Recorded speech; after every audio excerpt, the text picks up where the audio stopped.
you for coming. I'm going to be talking today about bringing new stakeholders on board with an already existing Salesforce implementation. My name is Emma Smith. I'm a Salesforce admin for a Salesforce customer based in Hertfordshire, which is just outside of London. I've been working with Salesforce for about just coming on to 5 years now, and a solo admin for nearly 3 of those. So this talk is kind of sort of a culmination of a process I've gone through over the last 2 years, what I wish I'd done then, and sort of how I've learnt over the process. So let's start with imagining a situation. Your company's been using Salesforce for several years now. Your users love it, your boss loves it, everyone's really enthusiastic. And then your boss tells you, oh, I'm going to leave and open up a cocktail bar in Magaluf, or I'm going to go stage a corporate takeover at Tesco, or I'm going to move to New York to help launch Pret-a-Manger into the US market. One of those is more or less true. I'm not going to say which one.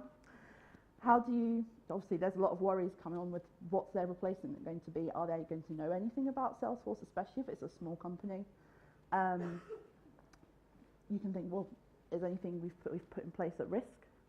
And sort of this is going to tackle sort of moving through that process.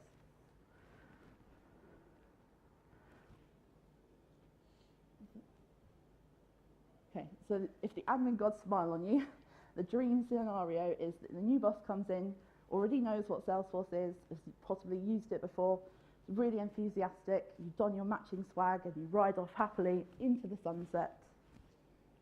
Okay? But what happens if they've never used Salesforce before, or if they've never even used cloud software on that kind of scale? Not so much a case now, I think, in tech and the media industries, but I worked in the construction industry, and you'd be surprised how often that crops up. A lot of stakeholders are really attached to their server-based, down in the basement solution. And they can come to you and ask, so what's this Salesforce thing? And these are 5 key steps of how to get them on board, get them engaged, move forward with their vision for the company, and also support your users as you move through this process. So the most important step of this is actually to be prepared. And yeah, I'm going to use a bit of memes going through this presentation. Where was I? So as admins, we like to put a lot of things off. Especially if you're the solo admin, you're doing a lot of things, you're wearing a lot of hats, things can fall by the wayside. If there was ever to do a spring clean of your org, now is the time, because it can help you a lot as the new boss comes in, is asking you a lot of questions very quickly, move through a lot of those and answer those right at the point. So you can use an app like Fieldtrip, which is a really good app. I'd recommend every admin have it in their toolkit, to look over redundant fields. Make sure that there's no fields that are going empty that are really useful, so make sure that your users are actually filling them out. Or is there stuff that's just not relevant anymore? The last thing you want to do is be explaining to your boss, oh, well, my users only kind of sort of use that field, even though it's appearing in a lot of our reports. Likewise, refresh yourself on the back office processes, look at any workflows that you have active, look at any validation rules. Are they still doing the job that you put them in place to do? Especially if you've come in and there's been a previous admin before you, you might have a situation where this is just kind of how it's always been done. We haven't seen a fit to change it, even though it's maybe becoming slightly less relevant to our company as we move along. Make sure all your reports and dashboards are relevant and serving their function. It's really good that your users can pull reports, and you've got Amy's super lead report that they've got lying around, but your stakeholder doesn't want to see that. It's just going to cause clutter, and that can be a big barrier to getting them on board with Salesforce.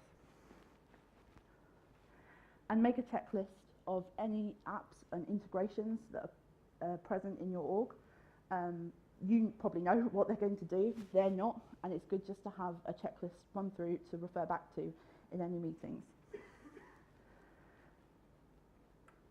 The second most important step of sort of getting a new stakeholder on board is how to actually communicate with them. Now, Stakeholders generally fall into one of three categories I found. So you have your numbers guru, who only pays attention to anything that comes in spreadsheet format, numbers on a chart. They're not interested in any sort of why we've put that in place. They just want to know this is making the money and it's working the way it's supposed to do. So for them, especially in the first meeting you maybe have with them, make a dashboard that shows them the key company metrics, so they can see quickly this is what our sales are, this is any leads that are being converted, this is any opportunities to close. These are my best salespeople that I need to go and talk to because they're obviously closing the most opportunities, and make it really, really accessible to them. The less barriers you have between your stakeholder and the data, the better.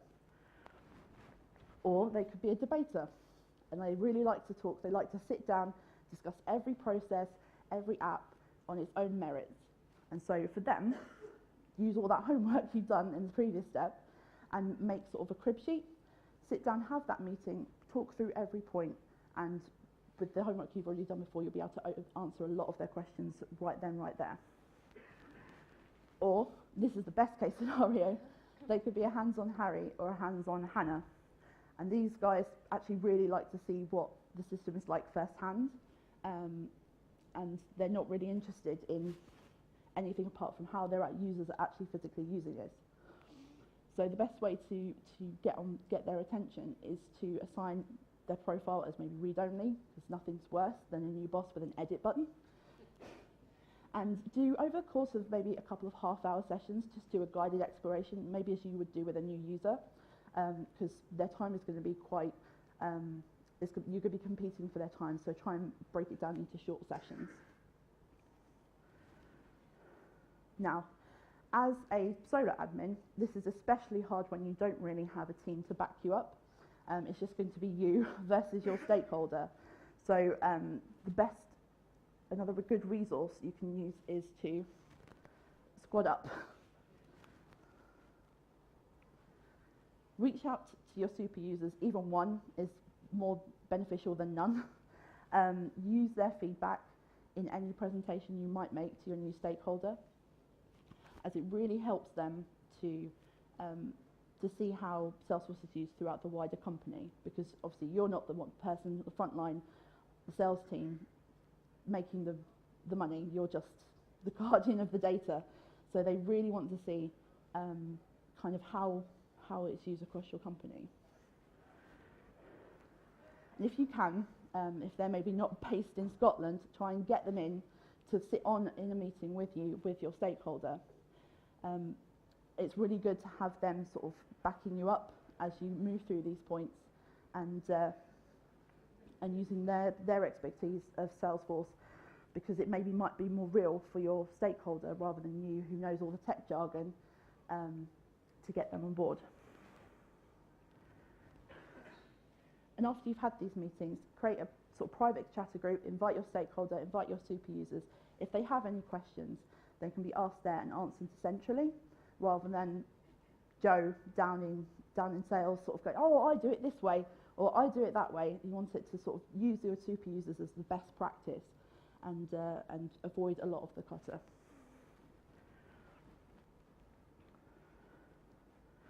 Now, whichever type of stakeholder they turn out to be, and however these meetings go, eventually they're going to want to turn towards what their vision for the company is. They've likely been hired as a replacement for the value that they can add to the company moving forward. So you need to be prepared again, and that is a pun I made earlier.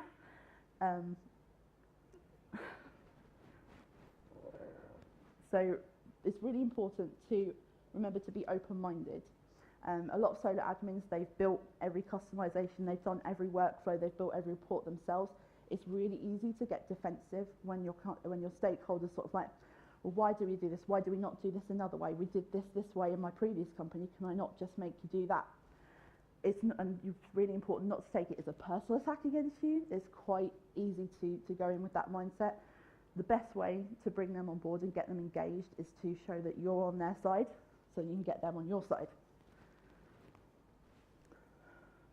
So they're likely to bring in new practices anyway. So use that homework you did before to identify where you could maybe replace a process, or you can bring a new process in and push for the positive changes. The best way to sort of defence against new practices coming in that you might not think will work out so well is have a good offence, show that you're engaged and show that you're taking their ideas on board. And manage expectations, because likely they don't have any experience of how Salesforce works. You need to be really upfront with them with how long it's going to take, any impacts there is going to be on users and how that affects sales productivity. This isn't the time to be a Superman or a Superwoman and try and impress them with how quickly you can do things in Salesforce. You really want to use this chance to support your users through this change. And how do we support our users through this change? By being our awesome admin selves. If any change is agreed, then make sure that you're creating your supporting documents to identify what steps are going to happen to move this practice forward, where it's going to impact your users. As the last thing they want to do is be subjected to the rumour mill that, oh, this is changing, but it might be changing next month. Don't bother doing this, continuing this now, because it's all going to change in a few weeks. And also stress the benefits of these changes to your users, because that's a good way to get them on board with the changes that their boss is driving. Use those super users, roll out any new processes to them first, and use them to drive adoption across your wider team. This is a good way to do maybe lunch and learns, bring people in and do short, quick meetings, or do screen shares with a super user on board, showing the best practice of how they're going to use the new changes moving forward. And just remember that likely you're worried about the new boss coming in, your users are going to be worried about their workload changing too. So it's really important to stay calm and make sure that Salesforce doesn't become a pain point, because this can then undo every good thing you've done over the past weeks, 2 weeks, however long it's taken. The last thing your boss wants to do is have feedback from their line managers saying, we hate Salesforce now, we don't like using it because it's becoming a pain point.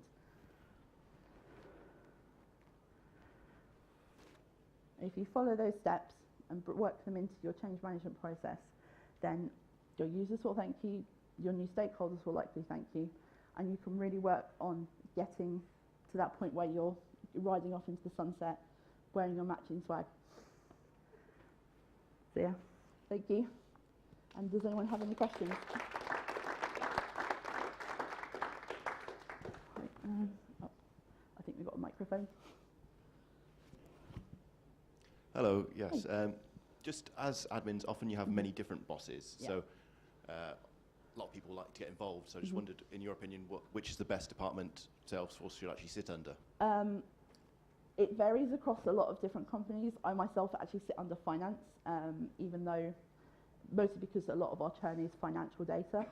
As I've been talking through in Salesforce, I've been talking about the guy who has the authority to make great big changes in your company. So I'm talking maybe a managing director, sales director, or maybe even head of CRM.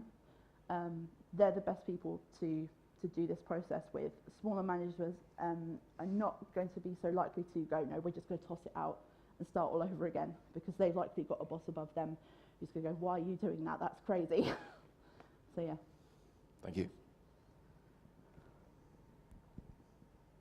Does anyone else have any questions, or? No? Well, thank you very much. It's been a bit shorter than I previously planned, but thank you very much for coming, and I hope it's been useful.